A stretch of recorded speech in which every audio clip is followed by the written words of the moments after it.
The Love Song of J. Alfred Prufrock by T.S. Eliot.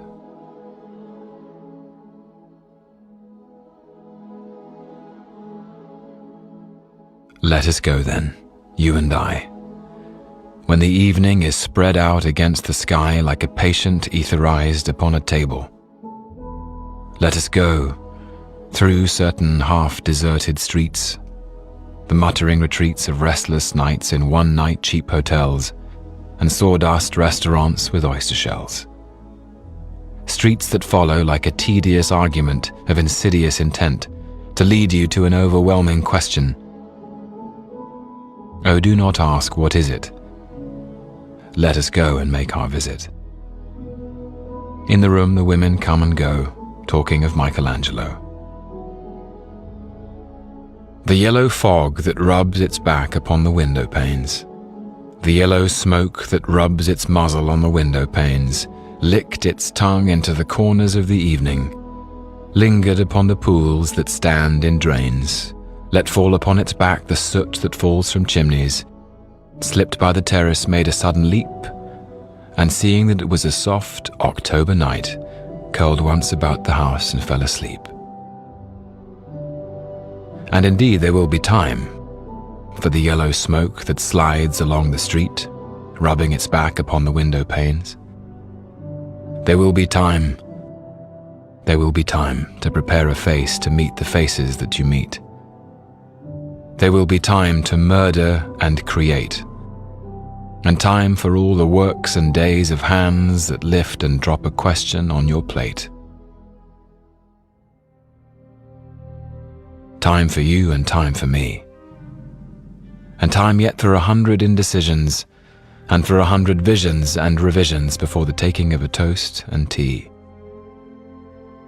In the room the women come and go, talking of Michelangelo. And indeed there will be time to wonder, do I dare? And do I dare? Time to turn back and descend the stair with a bald spot in the middle of my hair. They will say how his hair is growing thin. My morning coat, my collar mounting firmly to the chin, my necktie rich and modest, but asserted by a simple pin. They will say, but how his arms and legs are thin. Do I dare disturb the universe? In a minute there is time for decisions and revisions which a minute will reverse. For I have known them all already, known them all. Have known the evenings, mornings, afternoons. I have measured out my life with coffee spoons. I know the voices dying with a dying fall beneath the music from a farther room. So how should I presume? And I have known the eyes already, known them all. The eyes that fix you in a formulated phrase, and when I am formulated, sprawling on a pin, when I am pinned and wriggling on the wall, then how should I begin to spit out all the butt ends of my days and ways? And how should I presume? And I have known the arms already, known them all. Arms that are braceleted and white and bare, but in the lamplight downed with light brown hair. Is it perfume from a dress that makes me so digress? Arms that lie along a table or wrap about a shawl? Should I then presume? And how should I begin? Shall I say, I have gone at dusk through narrow streets and watched the smoke that rises from the pipes of lonely men in shirt sleeves leaning out of windows? I should have been a pair of ragged claws scuttling across the floors of silent seas. And the afternoon, the evening sleeps so peacefully, smoothed by long fingers, asleep, tired, or it malingers, stretched on the floor here beside you and me. Should I, after tea and cakes and ices, have the strength to force the moment to its crisis?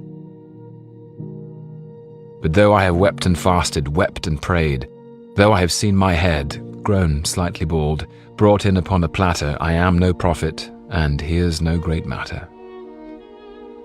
I've seen the moment of my greatness flicker. and I've seen the eternal footman hold my coat and snicker, and in short, I was afraid. And would it have been worth it after all, after the cups, the marmalade, the tea, among the porcelain, among some talk of you and me, would it have been worthwhile to have bitten off the matter with a smile, to have squeezed the universe into a ball, to roll it towards some overwhelming question, to say, I am Lazarus, come from the dead, come back to tell you all, I shall tell you all. If one, settling a pillow by her head, should say, that is not what I meant at all. That is not it, at all. And would it have been worth it, after all?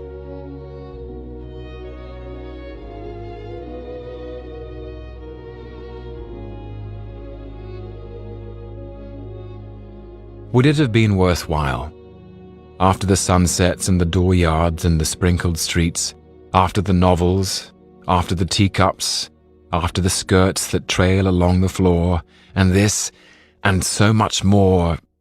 It is impossible to say just what I mean, but as if a magic lantern threw the nerves in patterns on a screen.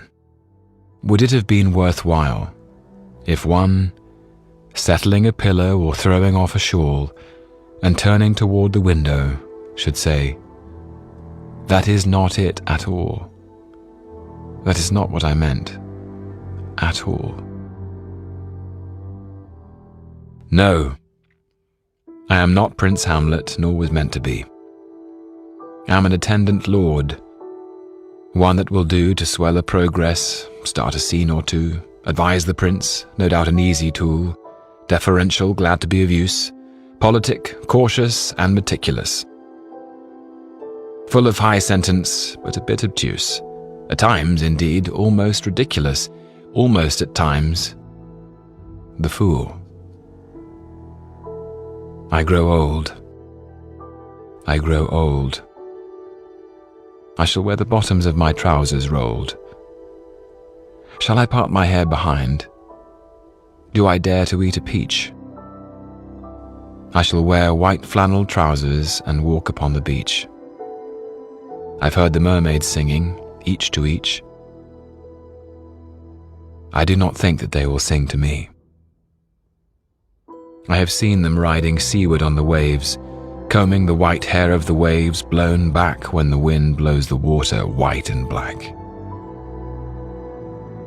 We have lingered in the chambers of the sea, by sea-girls wreathed with seaweed red and brown, till human voices wake us and we drown.